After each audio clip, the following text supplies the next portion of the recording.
Démocrates du monde entier, peuple de l'Afrique centrale, peuple du Congo-Brazzaville, mon pays d'origine que j'aime beaucoup. D'ailleurs, merci à ce bon pays, le Canada, de l'opportunité que ce pays nous a donnée, nous a tous donné, de l'opportunité que le Canada a donnée à tous les Congolais, à tous les Africains, à tous ceux qui sont des immigrés qui sont venus dans ce pays. Et nous remercions le Canada pour ses bienfaits. Et là, les amis du Congo-Brazzaville, peuple d'Afrique centrale, tout à l'heure j'étais en direct avec vous et j'étais obligé de couper parce qu'il fallait que je m'occupe d'une petite situation.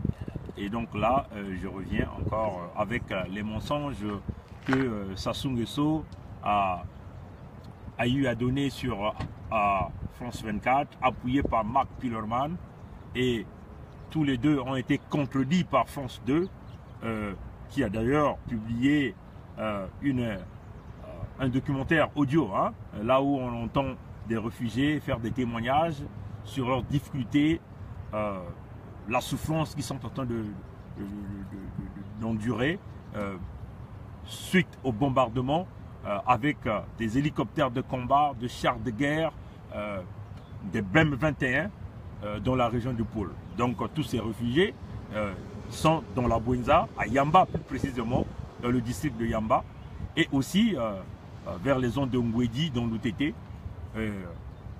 Et tout ça, ça fait partie de la région de la Bouenza. Vous voyez, Sassou a nié qu'il n'y avait pas de crise dans le pôle, que les habitants du pôle étaient dans de bonnes conditions de sécurité à les populations.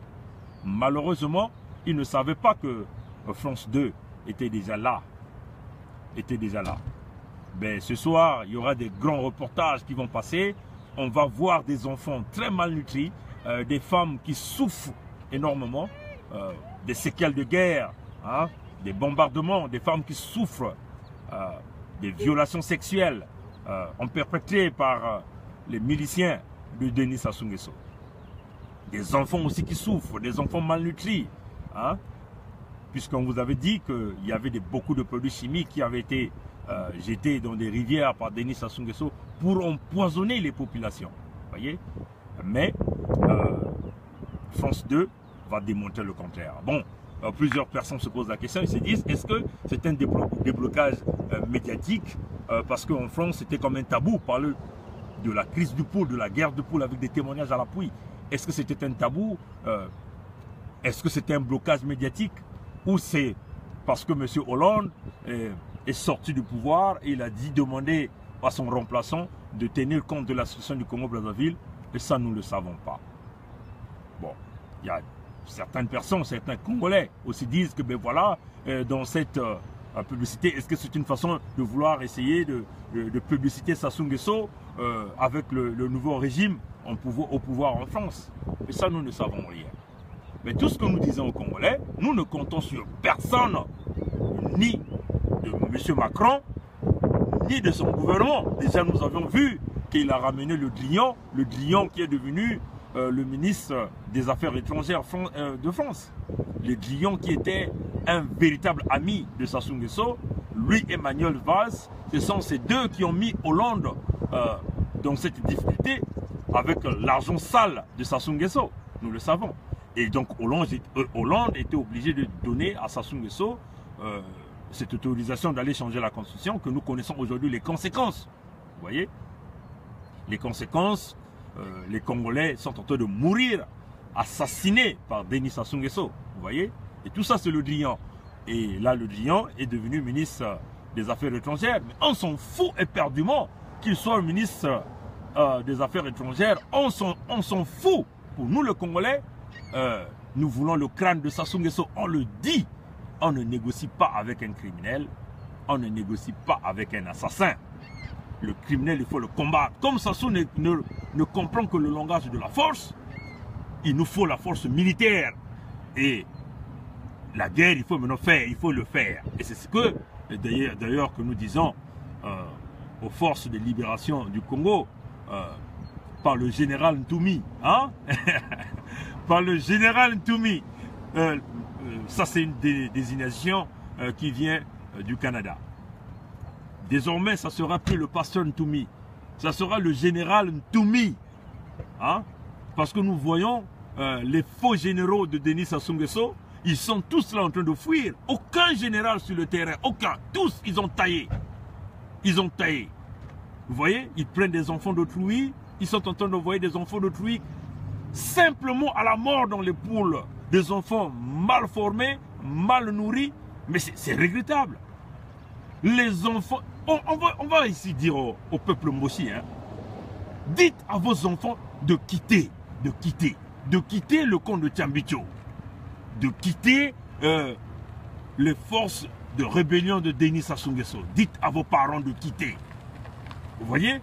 Dites à vos parents de libérer les forces rebelles de Denis Sassou Nguesso. Dites à vos parents de quitter. Hein? Pourquoi ils n'envoient pas le colonel, comment on appelle, Edgar Nguesso là-bas? C'est un colonel. Wamba Sassou est un capitaine. Pourquoi ils ne partent pas dans le pôle? Ils sont tous en train de tailler. Pourquoi les Dabira ne vont pas au pôle? Ils sont en train de tailler. Et pourtant, c'est des généraux. Mais pourtant, pourquoi Nyangambouala n'est pas sur le terrain? Même Okoyi, le chef d'état-major, pourquoi il n'est pas sur le terrain? Pourquoi vous envoyez les enfants des autres aller mourir? Aujourd'hui, on a vu des photos publiées par Brazanouz, des enfants avec des cerveaux bousillés. Mais le peuple Moshi, comprenez que Sassou va tomber. Sassou va tomber. Vous ne comprenez pas que les choses sont en train de changer de direction? Dites à vos parents de quitter. Maintenant, ceux qui sont encore dans l'armée, on demande aux Kokoy, aux Mamba de guerre, aux Cobra, aux Ninja, d'aller rejoindre Toumi, d'ouvrir les fronts au nord, au sud, de l'est à l'ouest, pour déboulonner les envahisseurs, ceux qui ont pris le pouvoir par les armes, par la force, ceux qui ont confisqué le pouvoir au Congo, ceux qui n'ont jamais gagné l'élection présidentielle. On vous le dit, Sassou va tomber. Vous voyez? Et aujourd'hui, on vous le dit encore, Ntoumi, il faut maintenant l'appeler, ce n'est plus le révérend, il faut dire le général Ntoumi. Il faut le dire. Parce qu'il est en train de prouver qu'il a des compétences d'un général. Et encore, grand bravo à tous les Kokoy, à tous les Mamba de guerre qui venaient de rejoindre les forces de libération du Congo. Vous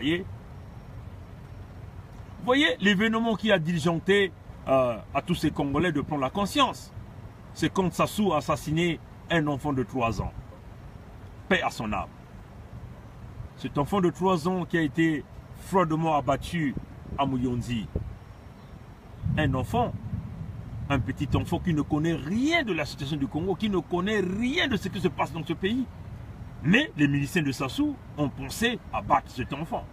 Et c'est ça le point déclencheur qui a déclenché que plusieurs Congolais, les anciens Kokoy, les anciens militaires, se sont décidés maintenant de combattre Sassou Nguesso.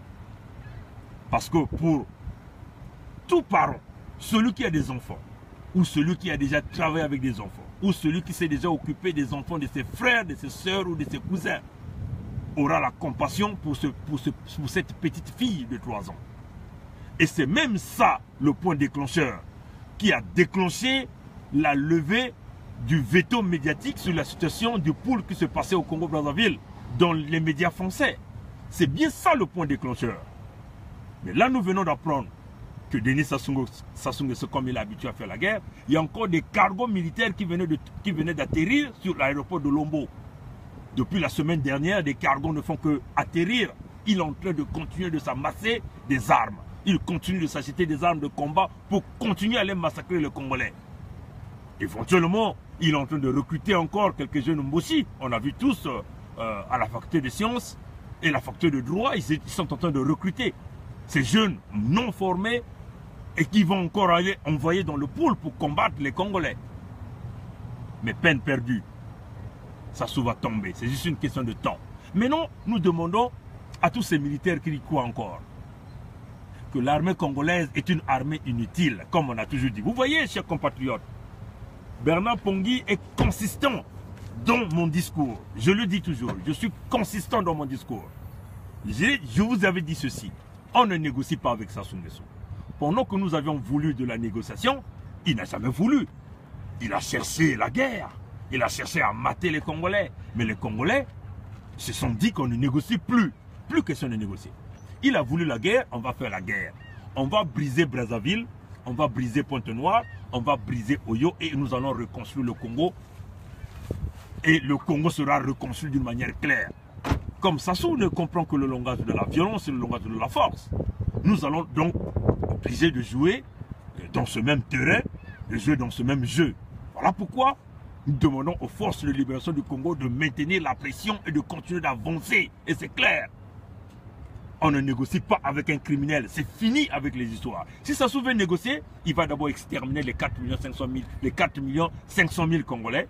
Et c'est maintenant, c'est là où il aura la chance de négocier avec les cadavres. Mais pour le moment, nous allons nous lancer sur ce même chemin qu'il a voulu. Voilà. Voilà un peu le grand message de ce soir. Et avec la nouvelle désignation, désormais, je n'appellerai plus Ntoumi le révérend ou pasteur Ntoumi. Je l'appellerai le général Ntoumi. Voilà. Et aussi, nous voulons vous dire que tout le matériel militaire que Sassou a reçu par les cargos qui sont atterris à l'aéroport de Lombo sont retracés. Et nous savons où se trouvent toutes ces armes. Il a eu des armes sophistiquées, nous savons où ça se trouve. Et il sera surpris. Voilà. Merci, je vais donc partir parce qu'il commence à pleuvoir. Et la lutte continue. Courage au général Ntoumi. Merci, à plus tard. Au revoir.